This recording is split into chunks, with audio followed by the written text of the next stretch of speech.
Olá, queridas irmãs, queridos irmãos, meus amigos, minhas amigas.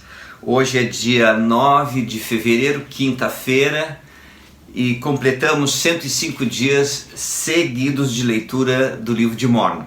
Estou muito feliz e é tão gostoso nós desenvolvemos esse hábito de ler todos os dias as Escrituras. Como é gostoso nos aproximarmos todos os dias do Salvador Jesus Cristo. Como é maravilhoso todos os dias termos o desejo de seguir o Salvador Jesus Cristo, de guardar seus mandamentos, de ser testemunhas dele em todos os lugares. É maravilhoso, não é? Eu estou feliz de ter esta oportunidade de nos reunirmos aqui para lermos o livro de Mórmon. Hoje nós vamos ler Alma, capítulo 7.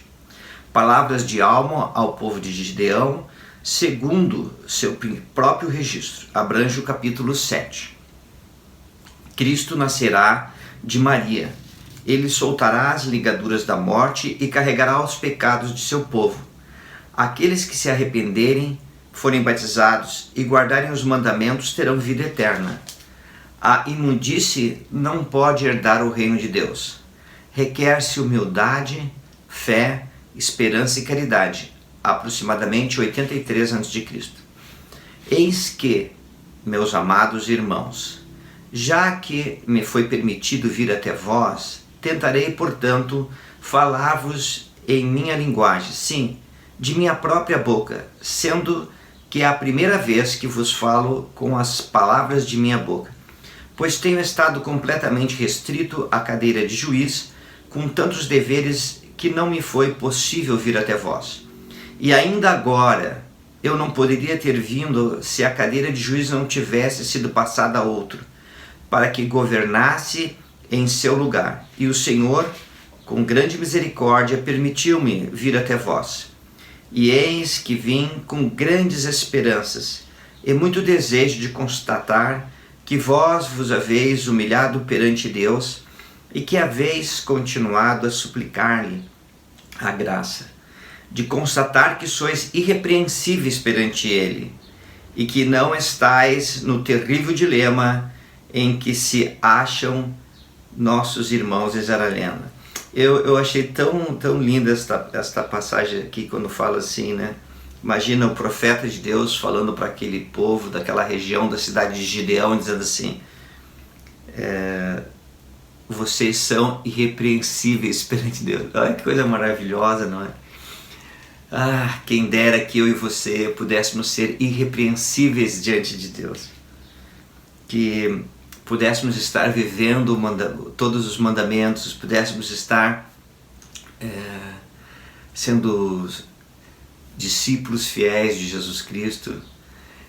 Para isso acontecer, devemos viver o Evangelho no nosso lar, no dia a dia, e aos domingos nos reunirmos na igreja, renovar nossos convênios através do sacramento. Na verdade, para ser irrepreensível, exige grande fé, dedicação, mas irmãs e irmãos, é uma coisa simples, que está ao nosso alcance, que possamos fazer como o povo de Gideão, sermos irrepreensíveis diante de Deus. Tudo bem, irmã, irmão, eu sei que não somos perfeitos, mas podemos viver o Evangelho no nosso dia a dia. Ok? Vamos em frente. Versículo 4. E bendito seja o nome de Deus, pois deu-me a conhecer, sim, deu-me a grande alegria de saber que se acham novamente estabelecidos no caminho de retidão.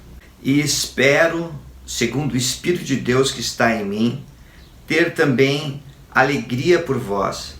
Não desejo que minha alegria por vós, no entanto, surja por causa de tantas aflições e tristezas, as quais senti pelos irmãos de Zaralena, pois eis que minha alegria por eles surge depois de ter passado por muita aflição e tristeza. Eis que espero, porém, que não estejais no estado de tanta incredulidade como se achavam vossos irmãos. Espero que não estejais com o coração cheio de orgulho. Sim, Espero que não tenhais posto o coração nas riquezas e coisas vãs do mundo. Sim, espero que não adoreis ídolos, mas que adoreis o Deus vivo e verdadeiro, e que espereis ansiosamente com uma fé eterna pela remissão de vossos pecados, a qual virá. Pois eis que eu vos digo que muitas coisas estão por vir, e eis que há uma coisa mais importante que todas as outras. Pois eis que não está longe o tempo em que o Redentor viverá e estará no meio de seu povo. E só lembrando, então, a Alma está falando cerca de 83 anos antes do nascimento de Jesus Cristo. E esperavam com grande expectativa pelo nascimento e vinda do Salvador. Hoje, eu e você, não sei quantos anos nós estamos da vinda do Salvador, e ninguém sabe, mas nós estamos nos dias que antecedem a segunda vinda do Salvador. E que possamos então estar irrepreensíveis diante dele quando esse dia chegar, seja aqui ou lá no mundo espiritual. E eis que não digo que ele ficará conosco no tempo em que habitar no seu tabernáculo mortal, pois eis que o Espírito não me disse que tal se daria. Ora, a respeito disso, nada sei. Sei, porém, isso, que o Senhor Deus tem poder de fazer todas as coisas que estejam em conformidade com a sua palavra. Mas eis que isto o Espírito me disse. Bom, então o Espírito, ao inspirar a Alma, ao revelar-lhe as coisas que estavam por vir, a Alma fala, eu não sei se ele vai estar habitando aqui conosco, o Espírito não me falou disso, mas o Espírito me disse o seguinte, vamos ver o que o Espírito disse para ele. Clama a este povo, dizendo, arrependei-vos e preparai o caminho do Senhor, e andai em suas veredas que são retas, pois eis que o reino do céu está próximo, e o Filho de Deus nascerá na face da terra. Oh, que maravilhoso, não é? Preparar o caminho do Senhor, que possamos preparar o caminho da segunda vinda. Nos nossos dias, né? Eles trabalharam naqueles dias deles, preparando para a primeira vinda, e nós agora estamos nos preparando para a segunda vinda. Versículo 10. E eis que nascerá de Maria em Jerusalém, que é a terra de nossos antepassados, sendo ela uma virgem, um vaso precioso e escolhido, e uma sombra a envolverá, e conceberá pelo poder do Espírito Santo, e dará à luz um filho, sim, o Filho de Deus. Quando a gente fala assim, conceberá pelo Espírito Santo, então ele é filho do Espírito Santo? Não, Jesus Cristo é filho de nosso Pai Celestial. Ele é filho de Deus, tá bom? E ele seguirá sofrendo dores e aflições e tentações de toda espécie. E isso para que se cumpra a palavra que diz que ele tomará sobre si as dores e as enfermidades de seu povo. E tomará sobre si a morte, para soltar as ligaduras da morte que prendem seu povo. E tomará sobre si as enfermidades, para que se lhe encham de misericórdia as entranhas, segundo a carne, para que saiba, segundo a carne, como socorrer seu povo, de acordo com suas enfermidades. Este versículo 12 é tão importante. O Salvador Jesus Cristo, Filho de Deus, Filho de nosso Pai Celestial, o primogênito, quer dizer, o primeiro a nascer na carne de nosso Pai Celestial, o unigênito, né? Desculpe, o primogênito, vamos refazer, o primogênito, o primeiro filho espiritual de nosso Pai Celestial, e o unigênito, o único a nascer na carne de um pai imortal e de uma mãe imortal, ao nascer aqui na terra e receber um corpo físico, ele passa pelo processo da expiação.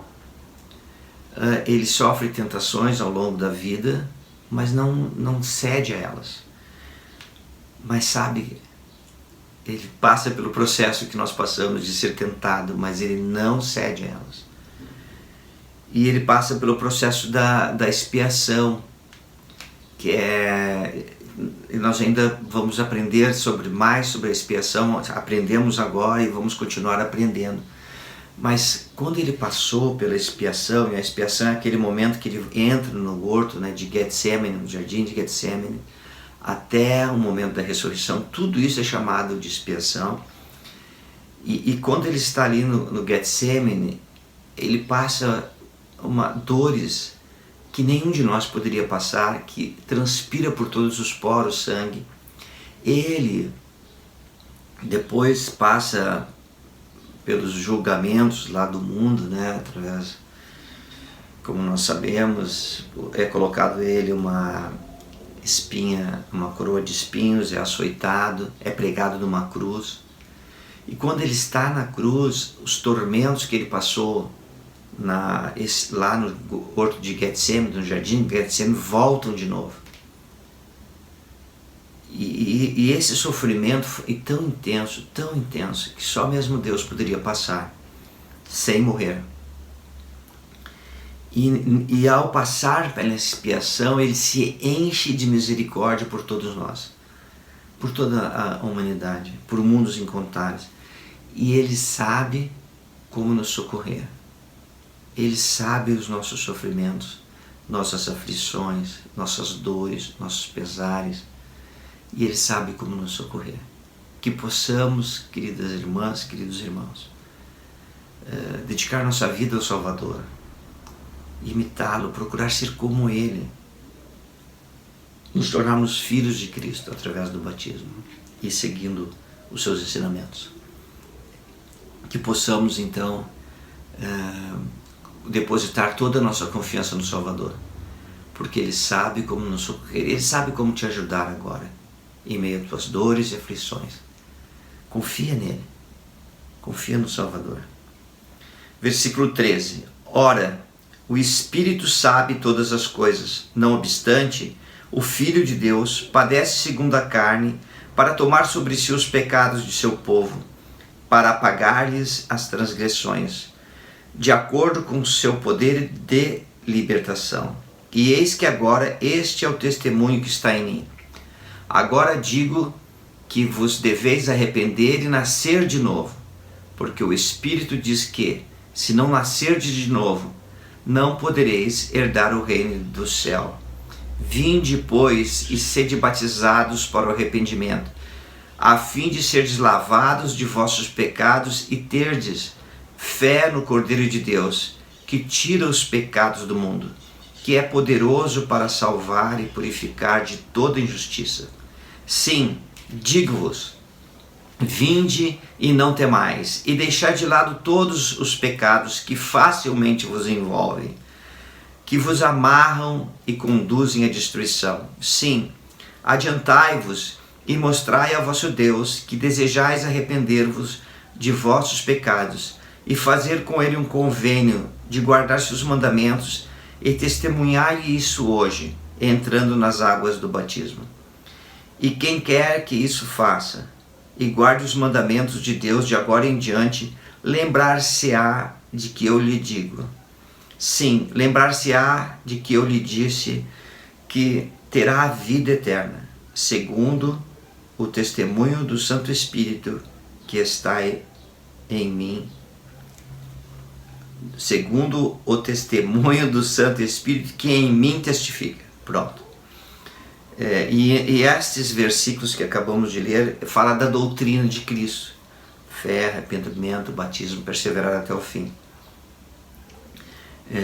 E aqui este convênio do batismo, né, de tomar sobre nós o nome de Cristo, ser testemunha dele em todos os lugares, de segui-lo, de guardar seus mandamentos e perseverar até o fim. Gosto muito quando fala assim, ó, e que, no 16, e quem quer que isto faça, e guarde os mandamentos de Deus de agora em diante. Então, continuar guardando os mandamentos ao longo de toda a vida.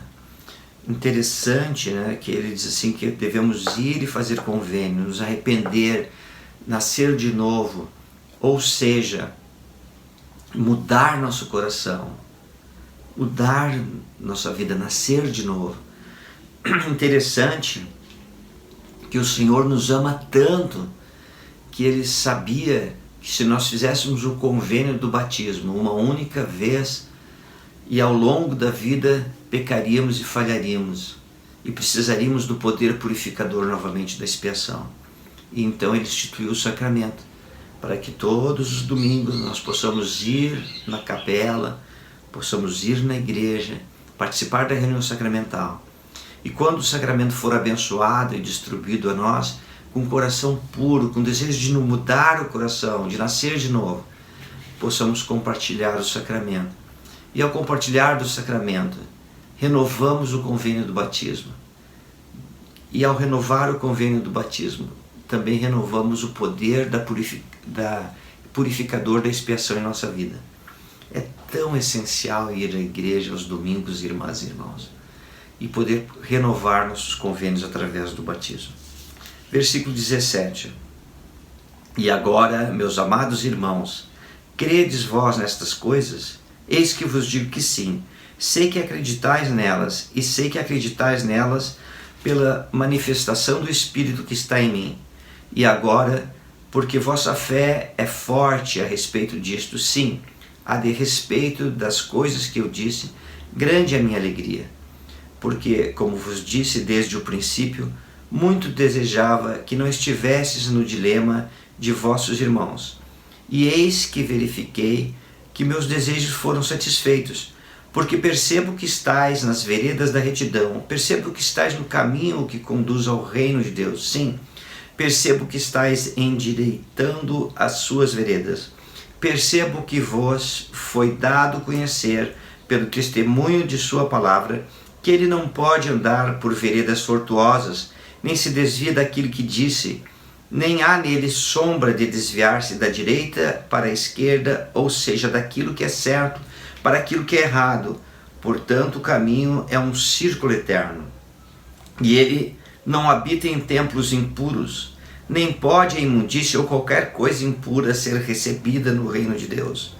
Digo-vos, portanto, que tempo virá, sim, e será no último dia, em que aquele que é imundo permanecerá na sua imundícia. E agora, meus amados irmãos, eu vos disse estas coisas a fim de despertar em vós o senso de vosso dever para com Deus, para que andeis irrepreensivelmente perante Deus, para que andeis conforme a santa ordem de Deus, segundo a qual foste recebidos.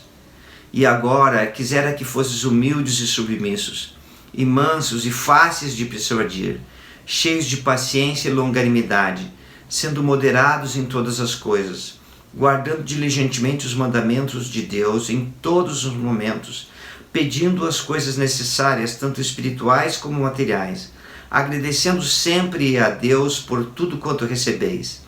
E procurai ter fé, esperança e caridade, e então fareis sempre boas obras em abundância.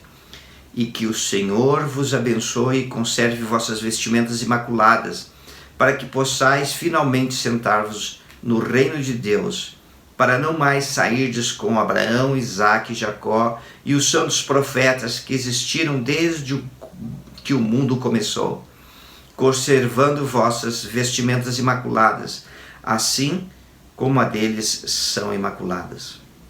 E agora, meus amados irmãos, eu vos disse estas palavras segundo o Espírito que testifica em mim.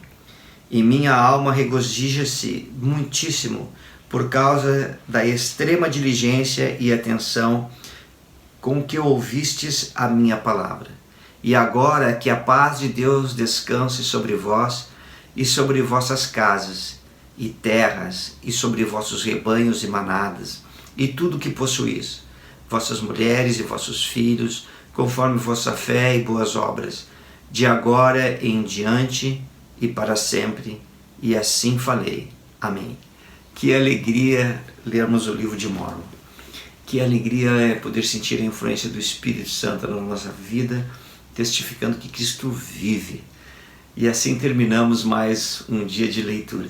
Queridas irmãs, queridos irmãos, tchau, cuide-se bem, cuide da saúde, tente ter uma boa alimentação, caminhar um pouco, fazer exercícios físicos, para se manter sempre saudável e forte, tá bom? Cuide-se bem e até amanhã.